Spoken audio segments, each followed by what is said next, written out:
Bismillahirrahmanirrahim. Assalamu alaikum students of 9th class. Hope you all are fine. Today is 14th of May and today is Thursday. Now it's time to start our English class. Today we are going to do our last topic of our syllabus of May, and that one is interjection. Interjection basically are the words which we use to express certain feelings and emotions. ये English right जो आपके पास grammatical structure अगर हम देखते हैं तो interjection जो है हमारे सेंटेंस में कोई मेजर रोल प्ले नहीं कर रहा होता। आपके जो सेंटेंस है आप अगर उसको देखें तो आपके पास जो रिक्वायरमेंट है आपके सब्जेक्ट की वो सब्जेक्ट वर्ब है, देन फिर हम एडिशन करते हैं उसके अंदर ऑब्जेक्ट का। फिर अगर ग्रामेटिकली देखें तो हमारे पास नाउन आता है, प्रोनाउन आता है, वो आपके सेंटेंस में इंपॉर्टेंट रोल प्ले कर रहे होते हैं। इस तरह से एडजेक्टिव आ जाते हैं जो आपके नाउन और प्रोनाउन को क्वालिफाई कर रहे होते हैं। फिर वर्ब आता है जो आपके सेंटेंस का बेसिक कोर होता है, वो वर्ब है। वर्ब को डिफाइन करने के लिए उसकी क्वालिटी को बताने के लिए हम एडवर्ब्स का सहारा लेते हैं। फिर इसी तरह से आपके पास आर्टिकल्स आ जाते हैं। ये वो तमाम एलिमेंट्स हैं जो आपके पास आपके जुमले को स्ट्रक्चर देने में बहुत इंपॉर्टेंट रोल प्ले कर रहे होते हैं। इसके साथ में आपके इन्हीं पार्ट्स ऑफ स्पीच में ही हमारे पास आता है इंटरजेक्शन। अब जो इंटरजेक्शन है ये आपके पास जुमले में कोई इस तरह का मेजर रोल प्ले नहीं कर रहा होता आपकी, जिसके बगैर आपका जुमला पूरा ही ना हो सके। जिस तरह वर्ड है उसके बगैर आपका जुमला पूरा नहीं हो सकता, कभी भी नहीं हो सकता वर्ड के बगैर जुमला पूरा। इसी तरह से आपके पास सब्जेक्ट है तो सब्जेक्ट का होना भी किसी हद तक जुमले में ज़रूरी होता है। लेकिन जहाँ तक सवाल है इंटरजेक्शन का, तो ये आपके जुमले में आपके जुमले को एक एक्सप्रेशन देने का काम करता है। आपको आपकी राइटिंग को किस तरह से अपनी राइटिंग को इम्प्रेसिव बना सकते हैं, उसमें आप इंटरजेक्शन इंपॉर्टेंट रोल प्ले करता है। अभी आप अगर जुमले में आपने कोई फीलिंग्स बतानी है, आपने emotions, sudden feelings and emotions बतानी है, तो उस वक्त आप जो अल्फाज इस्तेमाल कर रहे होते हैं, जिस तरह यहाँ पर आपके एग्जाम्पल में आप देख सकते हैं हुर्रा, अलास, ओह, इस किस्म के जो वर्ड्स हैं वो इंटरजेक्शन कहलाते हैं। और interjection mostly comes at the start of the sentence. ज़्यादातर हम इंटरजेक्शन का इस्तेमाल जुमले के शुरू में करते हैं। और जो थर्ड पॉइंट है, ये आप कौन कौन से इमोशंस और फीलिंग्स आपके पास आते हैं, जिस तरह जॉय हो गया आपके पास, सरप्राइज है, डिस्गस्टनेस है, सॉरो की फीलिंग्स है, एक्साइटमेंट है। यानी अचानक से आपको खुशी मिल रही है, अचानक आप किसी चीज़ को अच्छी नहीं लग रही, आपको कोई चीज़ हो, आप उससे डिस्गस्टनेस का इजहार कर रहे हैं, आपको कोई गम हो रहा है, आप परेशान हैं, आप शॉक्ड हैं, उस सूरत में आपने जो वर्ड्स इस्तेमाल करने हैं उस फीलिंग्स को शो करने के लिए वो वर्ड्स आपके पास इंटरजेक्शन कहलाते हैं। जिस तरह से यहाँ पर है आपके पास hurrah, we have won the match. अब हुर्रा के बाद यहाँ पर आपने देख सकते हैं आपके पास एक्सक्लेमेटरी मार्क आ रहा है। ये एक्सक्लेमेटरी मार्क जो है ये आपके पास आइडेंटिफिकेशन होती है इंटरजेक्शन की। जहाँ पर आप इस मार्क ऑफ एक्सक्लेमेटरी देख रहे हो, ऊपर छोटी सी लाइन और नीचे एक डॉट, जहाँ पर आपके पास ये मार्क आता है इट्स मीन कि आप वहाँ पर इंटरजेक्शन का यूज कर रहे हैं। आप देखें नीचे आपके पास जो थर्ड एग्जाम्पल है उसमें व्हाट अ ब्यूटीफुल पेंटिंग। वैसे जो वर्ड व्हाट है हमारे पास, ये हमारे पास इंटरोगेशन को शो करने के लिए हम इस्तेमाल कर रहे होते हैं। ये हमारे पास इंटरोगेटरी वर्ड है। लेकिन यहाँ पर देखें हमारे पास जुमले का जो सेंस आ रही है व्हाट अ ब्यूटीफुल पेंटिंग, यहाँ पर आप सरप्राइज हैं, आप एक्साइटमेंट और आपकी सरप्राइजनेस यहाँ पर शो हो रही है। अब आपको कैसे पता चलेगा, आप कैसे आइडेंटिफाई करेंगे कि ये जुमला हमारे पास इंटरोगेटिव सेंटेंस है या ये हमारे पास इंटरजेक्शन है? तो ये जो यूज ऑफ दिस मार्क है, आपके पास पंक्चुएशन का ये मार्क है, ये आपको डिस्क्राइब कर रहा है कि ये हमारे पास एक्सक्लेमेटरी सेंटेंस है, हमने यहाँ पर इंटरजेक्शन का इस्तेमाल कर रहे हैं। अब जो आपके पास अगर यहाँ पर ये इंट्रोगेटिव सेंटेंस होता, उस केस में आपके पास यहाँ पर क्वेश्चन मार्क आ जाना था, तो वो आपको इंडिकेट हो जाता कि ये हमारे पास सवालिया जुमला है, इंट्रोगेटिव सेंटेंस है। लेकिन अगर आपके पास ये एक्सक्लेमेटरी मार्क आ जाए तो फिर ये व्हाट है आपके पास वर्ड वही इंटरोगेशन को शो करता है, वही वर्ड यहाँ पर आके हमारे पास इंटरजेक्शन में हमारे पास ये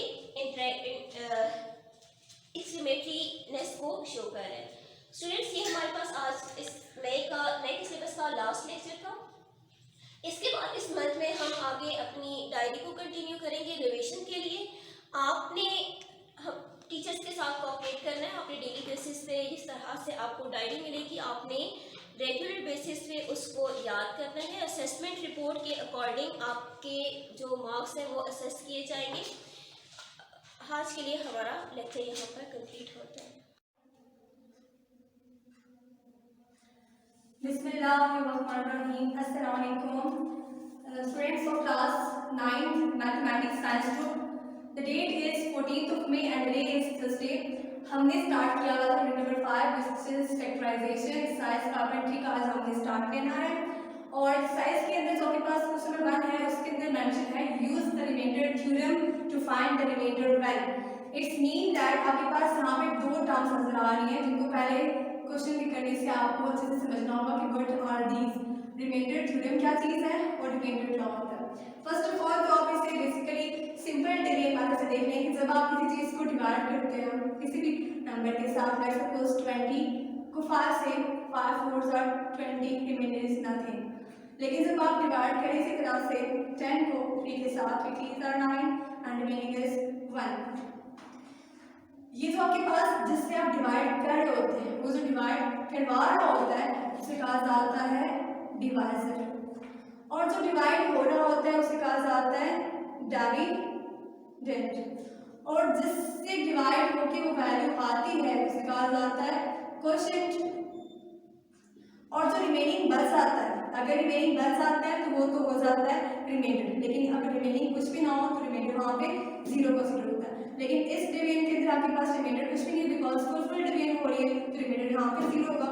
लेकिन इस सिचुएशन के अंदर जब आपने डिवाइड कराया तो क्वोशिएंट 3 के बाद रिमाइंडर बचता है विच इज 1। इससे ये समझ आती है कि रिमाइंडर वो चीज होती है जो डिवीजन को कंप्लीट नहीं करवाती, कुछ ना कुछ आपके पास रिमेनिंग बच जाता है। ठीक है, ये तो आपके पास सिंपल डिवीजन से समझ आ चुका। इसके लिए अब आपके पास एक थ्योरम बना हुआ है। What is meant by theorem? आपके पास बेसिकली थ्योरम को कहा जाता है एक स्टेटमेंट होती है जो कि लॉ की फॉर्म में बनी हुई होती है। एक ऐसी स्टेटमेंट जो कि लॉ की फॉर्म में बनी हुई होती है जिसको बहुत से मैथमेटिशियन ने प्रूव किया हुआ होता है, और उस स्टेटमेंट को लेके आप क्वेश्चंस को इजीली सॉल्व कर सकते हैं। तो रिमाइंडर थ्योरम उन्होंने कैसे ओरिजिनेट किया इस फॉर्म को लेके, वो ये है कि डिविडेंड इज इक्वल्स टू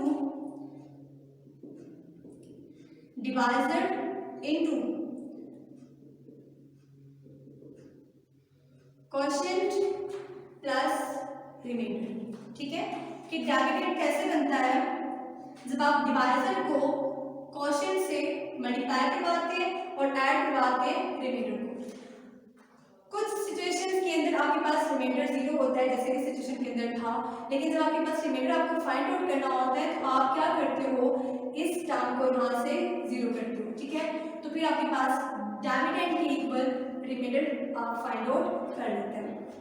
अब इन क्वेश्चंस के अंदर भी आपने इसी सिचुएशन को फॉर्म आउट करना है कि लेट्स सपोज आपके पास जो भी डिवाइजर है, लेट्स सपोज अगर आपके पास डिवाइजर, ये तो आपके पास जो फॉर्म दी हुई तो न्यूमेरिकल फॉर्म है, डिजिटल फॉर्म है, लेकिन जो आपके पास क्वेश्चंस आएंगे चैप्टर नंबर 5 बिकॉज लिखा हुआ फैक्टराइजेशन, तो आपको जो एक्सप्रेशंस दिए होंगे वो अलजेब्रिक एक्सप्रेशंस दिए होंगे जिसके अंदर आपके पास वेरिएबल्स भी आ रहे होंगे। लेट्स सपोज आपको मैं बताती हूँ, यहाँ से एक्सप्रेशन है x प्लस k है प्लस 3x प्लस 4 है जिसको आप डिवाइड करवा रहे हैं विद x माइनस 3। अब यहाँ पे इस सिचुएशन के अंदर ये आपके पास डिविडेंड है और ये आपके पास डिवाइजर है। जब आप डिवाइड करवाएंगे, डिवाइड करवाने के बाद डिवाइजर यहाँ पे प्लेस करेंगे, क्वोशिएंट वो होगा जो यहाँ पे मल्टीप्लिकेशन करके आपको प्रोसीजर फॉलो करके आपको जो आपके पास वैल्यू मिलती है वो होगा, इसको आपने यहाँ पे 0 करना होगा। 0 करने से बेनिफिट ये होगा कि जो आपके पास रिमाइंडर है वो आप फाइंड आउट कर लेंगे। ठीक है, तो क्वेश्चन का स्टार्ट करने से आपको ये जो मैंने फॉर्म बनाई है इजीली आपको क्लियर हो जाएगी।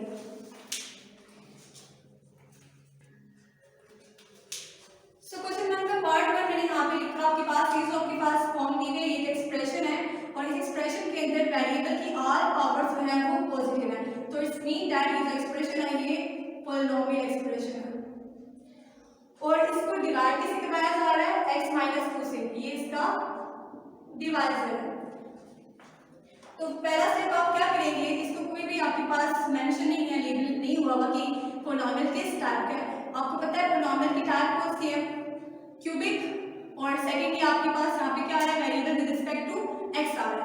तो लेट आप करेंगे polynomial with respect to x जो है वो किसके इक्वल है, 3x³ minus 10x² plus 13x minus 6। आपको जब भी कोई क्वेश्चन दिया होगा, एक्सप्रेशन दिया होगा, पहला स्टेप आपने क्या करना होगा, उसको polynomial with respect to that variable जो वहां पे यूज हुआ है उसके साथ आप सपोज करोगे, ठीक है। और नेक्स्ट स्टेप आप जो मैंने यहाँ पे आपके पास पहले फॉर्म बनाई थी कि dividend equals to divisor into quotient plus remainder. Dividend तो आपके पास ये हो चुका, डिवाइजर क्या आपके पास x माइनस 2 है, आपने इसको यहाँ से खत्म करना है बिकॉज आपको इस डिविडेंड का रिमाइंडर फाइंड आउट करना है। खत्म करवाने के लिए आप क्या करते हो, इसको इक्वल करते हो 0 के, ठीक है। तो बेसिकली ये स्टेप करने का मकसद ये था कि आपको यहाँ से बताया जा सके जो आपके पास डिवाइजर है, put x minus 2 equals to 0, 0 के इक्वल सपोज क्यों किया है, क्योंकि यहाँ से हमने रिमाइंडर को फाइंड आउट करना। यहाँ से x की वैल्यू फॉर्म करेगी, x को आपने सेपरेट करना है, माइनस 2 यहाँ पे जाके क्या हो जाएगा, प्लस 2 हो जाएगा। अब यहाँ से आपको x की वैल्यू क्या मिली, प्लस 2। अब आपने जो अपने एक्सप्रेशन को सपोज किया था polynomial with respect to x variable, तो ये जो जहाँ जहाँ पे x आ रहा है, अब x की जगह पे आप क्या पुट कर लेंगे, 2। इन केस कि आप ये लिख लिए, सो p ऑफ 2 इक्वल्स टू, पहले तो आपके पास ये वेरिएबल था p ऑफ x के, पहले फर्स्ट ऑफ ऑल आप ये कर लें, देखिए then p of x will becomes as p of 2 equals to, अब जहां जहां पे आपके पास x वेरिएबल था वहां पे आप 2 को प्लेस कर लें, ठीक है। या सिंपली आप ऐसे कह लें कि आपके पास जो फॉर्म मैंने बनाई थी वहां पे dividend equals to remainder. Dividend क्या आपके पास p of x, अभी आपने p of x को रिमूव, p of x किसके इक्वल है आपके पास, यहाँ पे रिमाइंडर ऐसे लिखिए 3x का cube minus 10x² plus 13x minus 6 के equal to remainder as it is. अब आप p of x को पुट कर लेंगे, put p of x equals to p of 2, means that जहां जहां पे x होगा वहां पे आप 2 पुट कर लेंगे।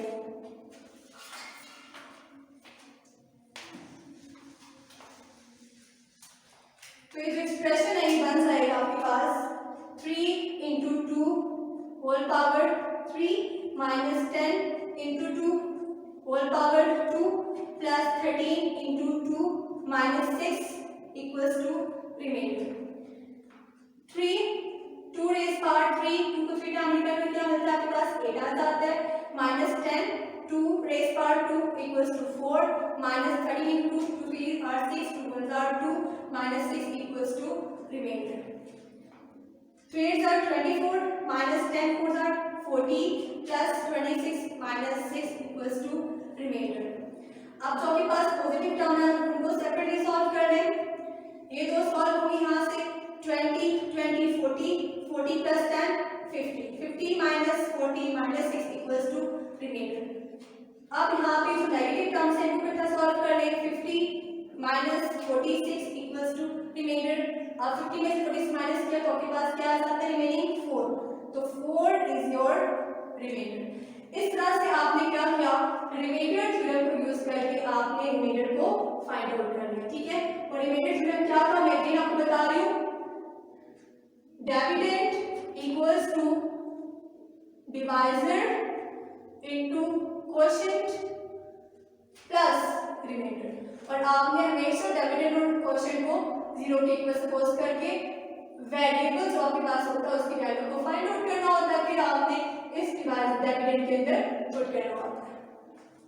बाकी जो आपके पास पार्ट्स हैं इस क्वेश्चन के 4 पार्ट्स हैं, वो सेम एज इट इज इसी पैटर्न पे सॉल्व होंगे। तो मैं एक और ट्राई कर लेती हूँ।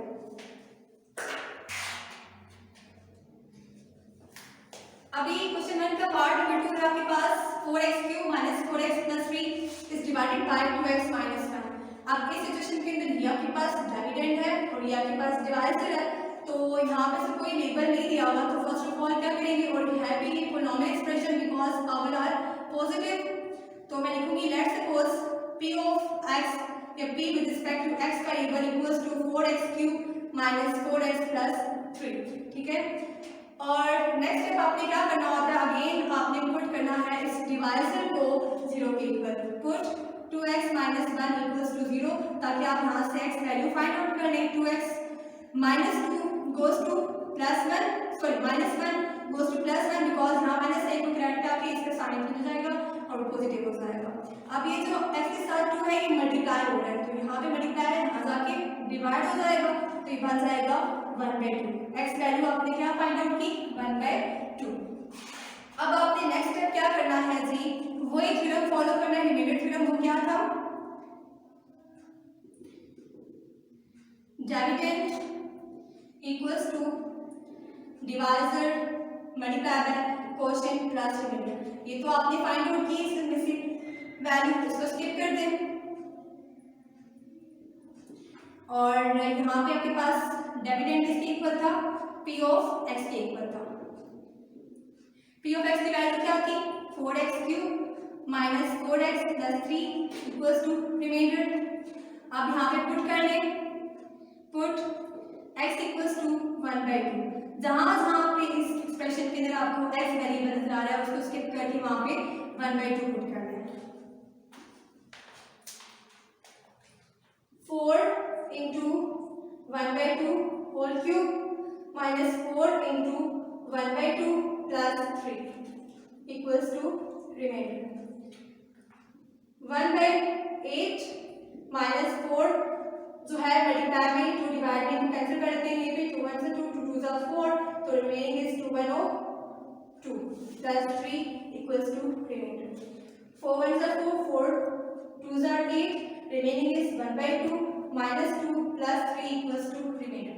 ये दो सॉल्व कर लेते हैं, 1/2 plus minus minus sign return का प्लस आ जाएगा, 3 - 2 equals to 1 equals to remainder. अब आपके पास फ्रैक्शन फॉर्म आ चुकी है, फ्रैक्शन फॉर्म जब भी है में साइन प्लस का या माइनस का है, तो आप क्या लेते हैं, एलसीएम लेते हैं।